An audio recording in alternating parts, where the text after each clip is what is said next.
트럼프 정부가 메디케이드 수혜자 명단 일부를 국토안보부에 이관한 데 이어 예산 감축과 가입 요건 강화 조치도 추진 중인 것으로 알려졌습니다. 이스라엘과 이란 간 무력 충돌이 격화되고 있는 가운데 G7 정상회의 도중 미국으로 복귀한 트럼프 대통령이 이란의 최근 평화회담 제안을 강하게 비판하며 조건 없는 항복을 요구했습니다. 한 한인 남성이 반트럼프 시위 현장에서 자해성 행동을 보임과 함께 시위대를 향해 쇠파이프를 휘두르며 위협적인 행동을 벌인 혐의로 체포됐습니다. 김관영 전북특별자치도지사가 미주 글로벌 기업들의 투자 유치를 위해 뉴욕을 방문했습니다. 그 현장에 다녀왔습니다. 한때 미슐랭 가이드에 이름을 올렸던 오사카의 유명 식당에서 수십 명이 집단 식중독 증세를 보여 해당 식당을 운영하던 일가족이 전원 체포됐습니다.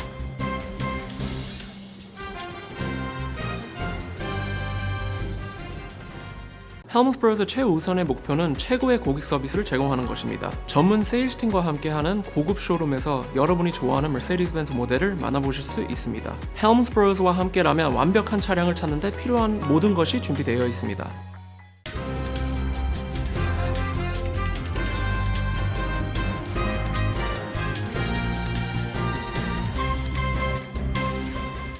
안녕하십니까? KBTV 뉴스 9 이찬원입니다. 연방보건복지부가 메디케이 가입자 수백만 명의 개인 정보를 국토안보부에 이관하도록 지시한 것으로 드러났습니다. 메디케이 정보에는 가입자의 체류신분까지 포함된 것으로 알려져 파장이 예상됩니다. 특히 메디케이 수혜를 이유로 영주권이나 시민권 신청 시 불이익을 받을 수 있다는 우려가 커지고 있습니다. 첫 번째 소식 전자희 기자가 전해드립니다. 연방보건복지부 내부 메모와 이메일 등에 따르면 로버트 케네디 주니어 보건복지부 장관의 두 보좌관이 메디케어, 메디케이드 서비스 센터 관계자에게 가입자 정보를 국토안보부에 제공하라고 지시했습니다. 당시 지시를 받은 담당 직원들은 법적, 윤리적 문제를 이유로 해당 데이터 전송을 차단하려 시도했지만 실패했고 결국 국토안보부 측은 가입자의 개인정보를 확보한 것으로 밝혀졌습니다. 문제는 국토안보부가 확보한 메디케이드 가입자 정보에는 이름, 주소, 연락처는 물론 체류 신분까지 포함됐다는 것입니다. AP통신은 캘리포니아와 일리노이, 워싱턴주, 워싱턴 DC에 거주하는 메디케이드 가입자의 이름, 주소, 소셜번호 등 개인정보가 이민당국에 제공됐다고 전했습니다. 이들 주는 불법 체류자에게도 메디케이드 혜택을 제공하고 있어 해당 가입자 정보가 이민 단속에 쓰일 수 있다는 우려가 큽니다. 전문가들은 메디케이드 가입자 개인정보는 이민 당국에 불법 체류자 수색에 도움을 줄 뿐만 아니라 메디케이드 수혜를 이유로 영주권이나 시민권 신청 시 불이익을 받을 수 있다는 이민자들의 우려를 증폭시킬 수 있다고 지적했습니다. 보건복지부 대변인은 자료 공유는 합법적이라고 밝혔습니다. 다만 보건복지부는 자료를 건넨 이유와 활용 방안 등에 대해서는 언급하지 않았습니다. 지난달 말 보건복지부는 지난 2월 트럼프 대통령이 발표한 불체자 대상 모든 연방 혜택 중단 행정명령의 일환으로 연방기금이 불체자 대상 의료비 지불에 쓰였는지를 확인하기 위해 일부 주의 메디케이드 가입자들을 검토하고 있다고 밝힌 바 있습니다. KBTV 뉴스 전상입니다. 이스라엘과 이란 간 무력 충돌이 격화되고 있는 가운데 도널드 트럼프 대통령이 이란의 최근 평화회담 제안을 강하게 비판했습니다. 트럼프 대통령은 이란이 이제 와서 백악관 정상회담을 원한다며 이미 늦었다고 선을 그었습니다. 김은지 기자가 전해드립니다. 도널드 트럼프 대통령은 오늘 백악관 행사 중 기자들과 만나 이란이 지금 백악관 정상회담을 원하고 있지만 이스라엘에게 이미 박살이 나고 있는 상황이라 너무 늦었다고 말했습니다. 트럼프 대통령은 불과 일주일 전과 지금은 상황이 전혀 다르다며 조건 없는 항복이 답이며 이제는 항복해야 한다고 강조했습니다. 트럼프는 이어 이란이 항복하면 이란 곳곳에 있는 핵시설을 전부 폭파할 것이라며 그들은 매우 나쁜 의도를 갖고 있다고 덧붙였습니다. 트럼프는 이란에게는 미국과 협상할 수 있는 60일의 시간이 주어졌었는데 이미 너무 늦었으며 지금은 협상을 논의할 단계가 아니라고 말했습니다. 트럼프 대통령은 이란 측 사절단이 백악관 방문 의사를 밝혔으며 블라디미르 푸틴 러시아 대통령 또한 중재를 제안했다고 전했습니다. 이에 대해 푸틴에게는 먼저 러시아 문제부터 중재하라고 말했다고 밝혔습니다. 하지만 트럼프는 뒤이어 어떤 것도 너무 늦은 일은 없다고 말해 이란과의 협상 가능성을 완전히 배제하지는 않았습니다. 트럼프 대통령은 이란은 지금 사실상 방어력이 전무한 상태로 공중 방어 시스템도 없다고 지적했습니다. 하지만 이란 최고 지도자 아야톨라 하메네이는 공개적으로 트럼프 대통령의 발언을 비판했습니다.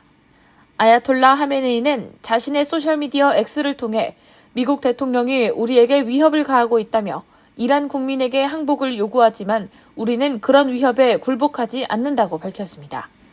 이어 이란 국민이 누구에게 항복하라는 말인가? 우리는 그 누구의 공격에도 결코 항복하지 않을 것이라고 덧붙였습니다. 트럼프 대통령은 이에 대해 행운을 빈다고 짧게 답했습니다. 또 내 인내심은 이미 끝났다며 이란은 60일이라는 충분한 시간을 가졌지만 잘못된 선택을 했다고 지적한 뒤 죽지 않아도 될 사람들이 죽었다고 비판했습니다. KBTV 뉴스 김은지입니다. 한 한인 남성이 반트럼프 시위 현장에서 시위대를 향해 위협적인 행동을 벌인 혐의로 체포됐습니다. 이 남성은 방탄조끼까지 착용하고 쇠파이프로 자신의 차량을 부수며 시위대를 위협한 것으로 전해졌습니다.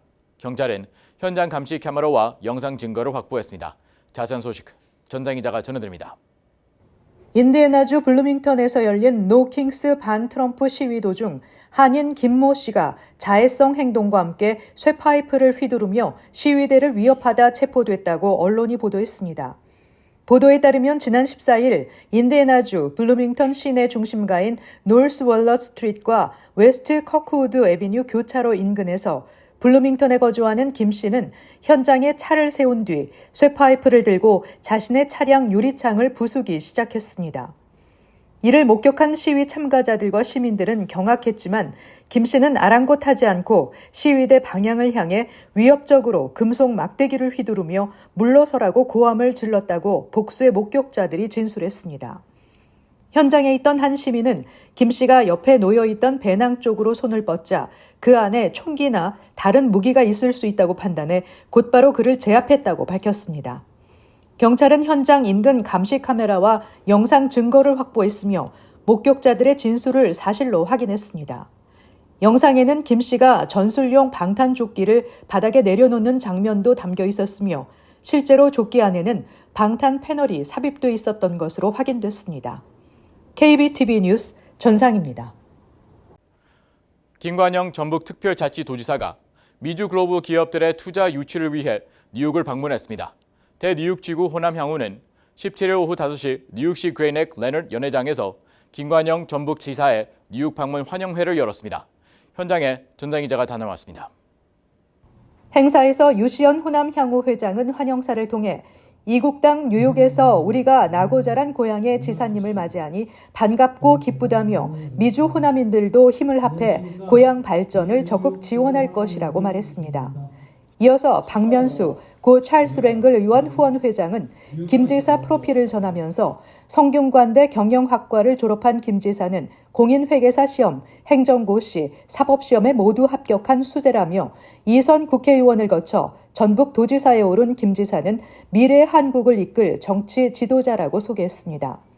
김 지사는 도정 설명회를 통해 2024년 1월부터 특별자치도가 된 전북은 어떤 산업도 성장할 수 있는 비즈니스 환경을 갖추고 있다며 앞으로 글로벌 기업들이 안심하고 투자할 수 있도록 제도적 기반과 행정적 지원 등 최적의 환경으로 만들어가겠다며 미주 동포들도 고국 발전을 위해 적극 투자해 줄 것을 당부했습니다. 이어서 김 지사는 전북 전주시는 2036 하계올림픽 국내 후보 도시로 선정됐다며 전북이 서울을 꺾고 해냈다고 밝히면서 아시아의 중심이 될 전북의 성장성을 믿고 과감하게 투자해달라고 호소했습니다.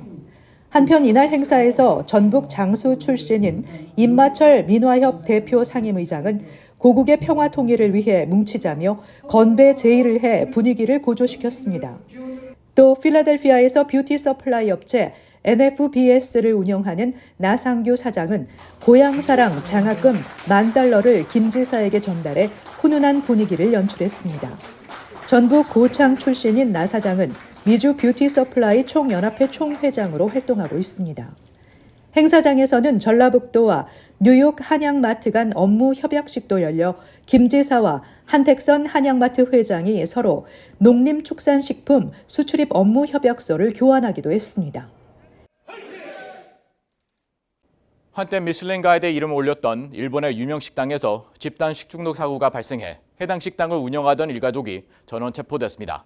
수사당국은 이들 3명이 식품위생법을 위반한 혐의로 조사 중이라고 밝혔습니다. 김은지 기자가 전해드립니다. 일본 오사카에서 키이치라는 이름의 레스토랑을 운영해온 69세 남성 기타노 히로카즈와 68세 아내 노리코, 그리고 41세 아들 히로토 씨, 이렇게 3명이 지난 월요일 경찰에 체포됐습니다. 세 사람은 모두 해당 레스토랑을 공동 운영해왔으며 지난 2월 발생한 대규모 식중독 사건과 관련해 식품위생법 위반 혐의를 받고 있습니다. 사건은 지난 2월 초 키이치에서 식사한 손님 33명이 동시에 설사와 복통, 구토 등 식중독 증세를 보이면서 시작됐습니다. 검사 결과 음식에서 노로바이러스가 검출됐고 이후 추가로 23명이 같은 증상을 호소하면서 식중독 환자는 70명을 넘어섰습니다.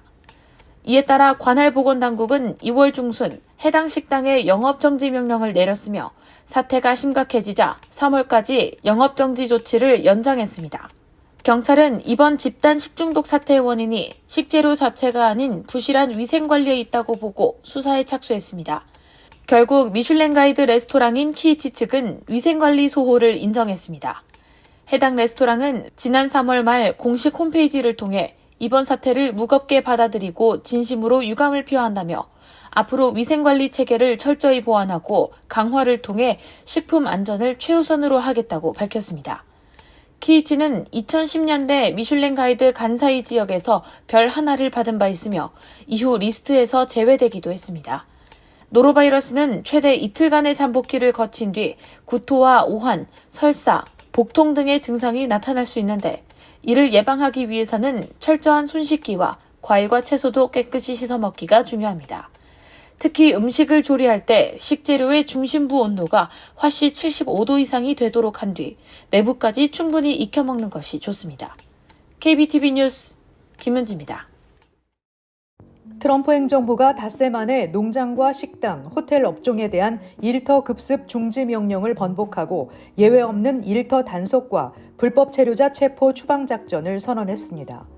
농장과 식당, 호텔에 대한 일터 급습을 전격 중지했다 번복하고 다시 시행하라는 지침은 미 전역 30개 지부에 즉각 하달돼 일터 급습이 재개된 것으로 보입니다. 사상 최대 불법 체류자 체포 추방 작전의 가속도를 내려는 최고 지휘부와 일선 지휘관들은 한 번의 급습으로 수십, 수백 명씩 잡을 수 있는 일터 급습을 중지하면 하루 3,000명 체포 쿼타에 도달할 수 없다며 강행을 주장한 것으로 워싱턴 포스트는 밝혔습니다. 연방 상원이 이번에는 소득 공제 한도를 기존 $10,000 수준으로 유지해야 한다고 권고하고 나섰습니다. 앞서 연방 하원은 트럼프 대통령의 감세한 패키지 크고 아름다운 법안에 솔트 소득 공제 한도를 $40,000로 높인다는 내용을 담아 통과시켰지만 상원에서는 기존 수준 $10,000로 유지해야 한다는 입장을 내놓은 것입니다. 이미 $40,000 솔트 소득 공제 상한선을 통과시킨 연방 하원 내 공화당 의원들은 크게 반발하고 있습니다. 특히 뉴욕, 캘리포니아주 등 소득과 세율이 높은 주에서는 민주당뿐 아니라 공화당 의원들까지도 솔트 소득공제 상한선을 높여야 한다는 입장입니다. 밥 메넨데스 전 연방 상원의원이 오늘 오전 펜실베니아주 미너스빌에 위치한 연방교도소에 수감됐습니다. 올해 71세인 메넨데스 전 의원은 뇌물수수 및 부패 혐의로 유죄를 선고받고 징역 11년형을 선고받았습니다. 메넨데스 전 의원은 외국 정부의 대리인 역할을 하면서 중간에서 금전적인 이득을 챙겨온 것으로 드러나 유죄 판결을 받았습니다. 메넨데스 의원은 미 역사상 유죄 판결을 받은 최초의 위원으로 기록됐습니다. 또 메넨데스 의원은 상원 외교위원회 위원장으로 활동하던 당시 이집트 정부를 위해 활동하는 거간꾼 역할을 했다는 혐의와 함께 이집트 출신 사업가들로부터 금괴, 고급 차량, 수십만 달러에 달하는 현금 등 각종 뇌물을 받은 것으로 드러났습니다. 도널드 트럼프 대통령이 피난처 도시에 대한 대규모 추방 집행을 벌이고 있는 가운데 뉴욕시장은 이에 협조하지 않겠다는 입장을 밝혔습니다. 최근 트럼프 대통령의 추방 정책에 대해 뉴욕에서도 연일 시위가 벌어지고 있어 이를 진정시키기 위한 발언으로 풀이됩니다. 다만 아담스 시장은 중범죄 이력이 있어 뉴욕시 안전에 부정적인 영향을 끼치는 불체자에 대해서는 단속에 협조할 것이라고 덧붙였습니다. 애담스 시장은 최근 뉴욕시에서도 트럼프 대통령 반대 시위가 벌어지는 것과 관련해 이민세관 단속국의 이민 단속 집행을 방해해서는 안 된다는 발언을 하기도 했습니다. 경찰은 퀸즈의 한 거리에서 대낮에 남성을 구타하고 현금과 신용카드를 훔친 혐의로 10대 소년 6명을 수배 중입니다. 뉴욕 경찰은 오늘 13세에서 16세 사이로 추정되는 용의자들이 찍힌 영상을 공개했습니다. 지난 5월 22일 목요일 오후 5시 50분쯤 플러싱 37가와 파슨스 블러바드를 걷던 27세 남성을 청소년 무리 중 2명이 주먹으로 피해자의 얼굴, 머리, 오른쪽 눈을 가격해 그를 바닥에 쓰러뜨렸습니다. 나머지 4명은 우산으로 그를 때려 부상을 입혔습니다. 경찰은 이들이 그에게서 현금 $100와 신용카드를 훔친 후 도주했다고 밝혔습니다. 경찰은 사건과 관련한 제보를 시민들에게 당부했습니다.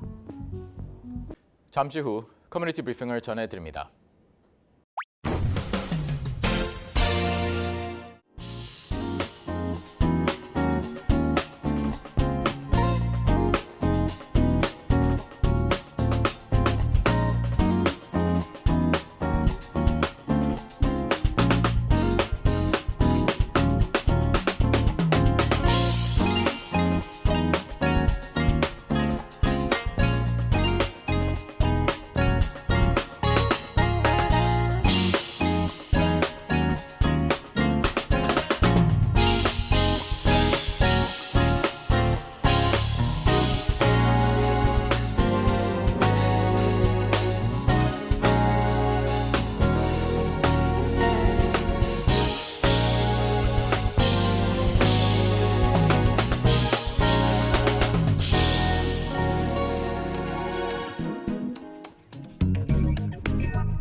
이어서 환율과 증시 전해드립니다.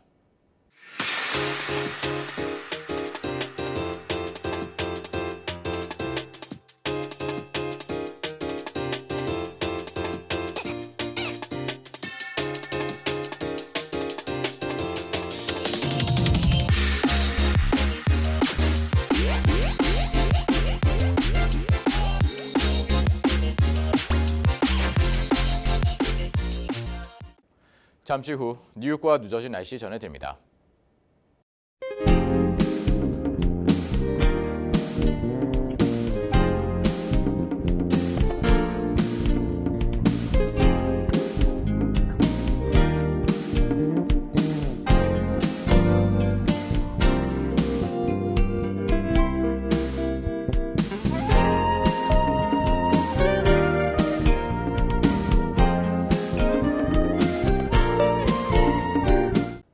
KBTV 뉴스9 마칩니다. 오늘도 시청해주신 여러분 고맙습니다. 편안한 밤 보내시 바랍니다.